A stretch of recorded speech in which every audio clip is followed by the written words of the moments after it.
இந்தியாவில் உள்ள தேர்தல் கமிஷன் என்பது பாஜகவுடைய ஒரு பிரிவாகத்தான் செயல்பட்டு வருகிறது என்றதை முதல்ல நீங்கள் ஆழமாக பதிய வைத்துக் கொள்ள வேண்டும்.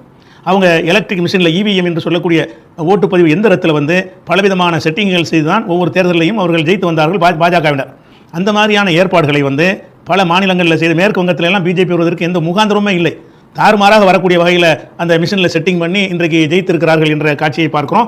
அந்த மம்தாவுடைய கூட்டங்களுக்கு வந்த பிரச்சாரத்துக்கு வந்த கூட்டங்களையும் பிஜேபிக்கு வந்த கூட்டங்களையும் பார்த்தவர்களுக்கு தெரியும் இது செயற்கையான ஒரு வெற்றி, இது நிஜ வெற்றி கிடையாது என்று தெரியும். அதே மாதிரி தான் இங்கே உள்ளதிலையும் அந்த மாதிரி ஒரு சந்தேகம் இருக்குது. மிஷின் வேலை செய்திருக்கக்கூடும் என்ற ஒரு சந்தேகம் இருக்குது. அந்த சந்தேகத்துக்கு என்ன காரணம் என்று சொன்னால், இந்த விஜய் அவருக்கு ஒரு பூஸ்ட் மாதிரி கூட்டங்கள்லாம் கூடுவதை காட்டுறதை கடைசி கட்டத்தில் அதிகமாக காட்டினார்கள்.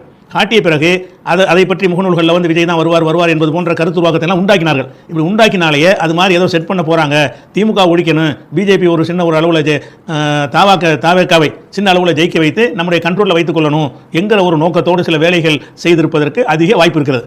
அதனால தான் இங்கே அளவுக்கு புதுச்சேரியில் வரல. புதுச்சேரியில் பாண்டிச்சேரியில் விஜய் இதே மாதிரி வர வேண்டியதானே, வரல.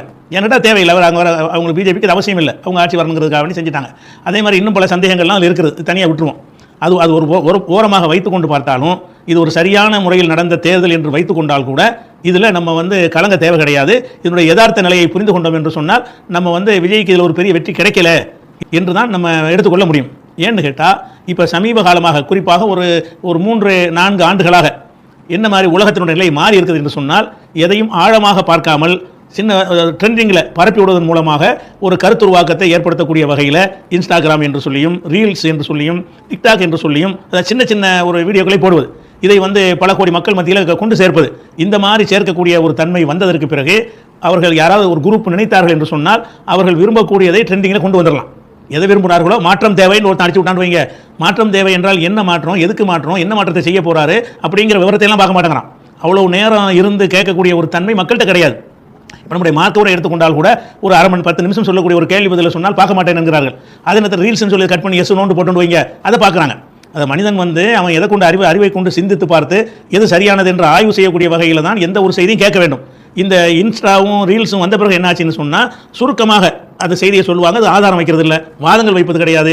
ஒரு நினைச்ச ஒரு கருத்தை என்ன செய்யறது, பரப்பி விடுறது. அதுக்கு ஒரு 100 பேரை நியமித்து வைத்துக்கொண்டு அதை ட்ரெண்டிங் பண்ணி விட்டான்னு சொன்னால் மடன்னு பற்றிக்கிட்டு ஏறி ஏன்னு கேட்டால் ஒரு செகண்டில் அதை அறிஞ்சிக்கிறோம். ரொம்ப நேரம் ஒதுக்கி பார்க்குவதற்கு மக்கள் தயாராக இல்லை. இந்த ஒரு பலவீனத்தில் என்ன ஆகுதுன்னு கேட்டால், எதை இந்த ட்ரெண்டிங் பண்ண சிலர் நினைத்து வேலை செய்கிறார்களோ அந்த மாதிரி பண்ண முடியும் என்கிற ஒரு உலகத்தில் வாழ்ந்து கொண்டிருக்கிறோம். உதாரணத்துக்கு சொல்வதாக இருந்தால், இப்போ இலங்கையில் ஒரு ராஜபக்சேவுடைய ஒரு ஆட்சி இருந்தது, கொடூரமான ஒரு ஆட்சி. அந்த ஆட்சியை மாற்றுவதற்கு எதிர்க்கட்சிகளால் ஒன்றுமே செய்ய முடியலை. எதிர்க்கட்சிகள்லாம் ஒட்டச்சி நுறுக்கி ஒன்றும் இல்லாமல் என்ன செஞ்சார், ராஜபக்சேங்கிறவர் கோத்தபாய அவருடைய அண்ணனும் தம்பியுமா சேர்ந்து நாட்டை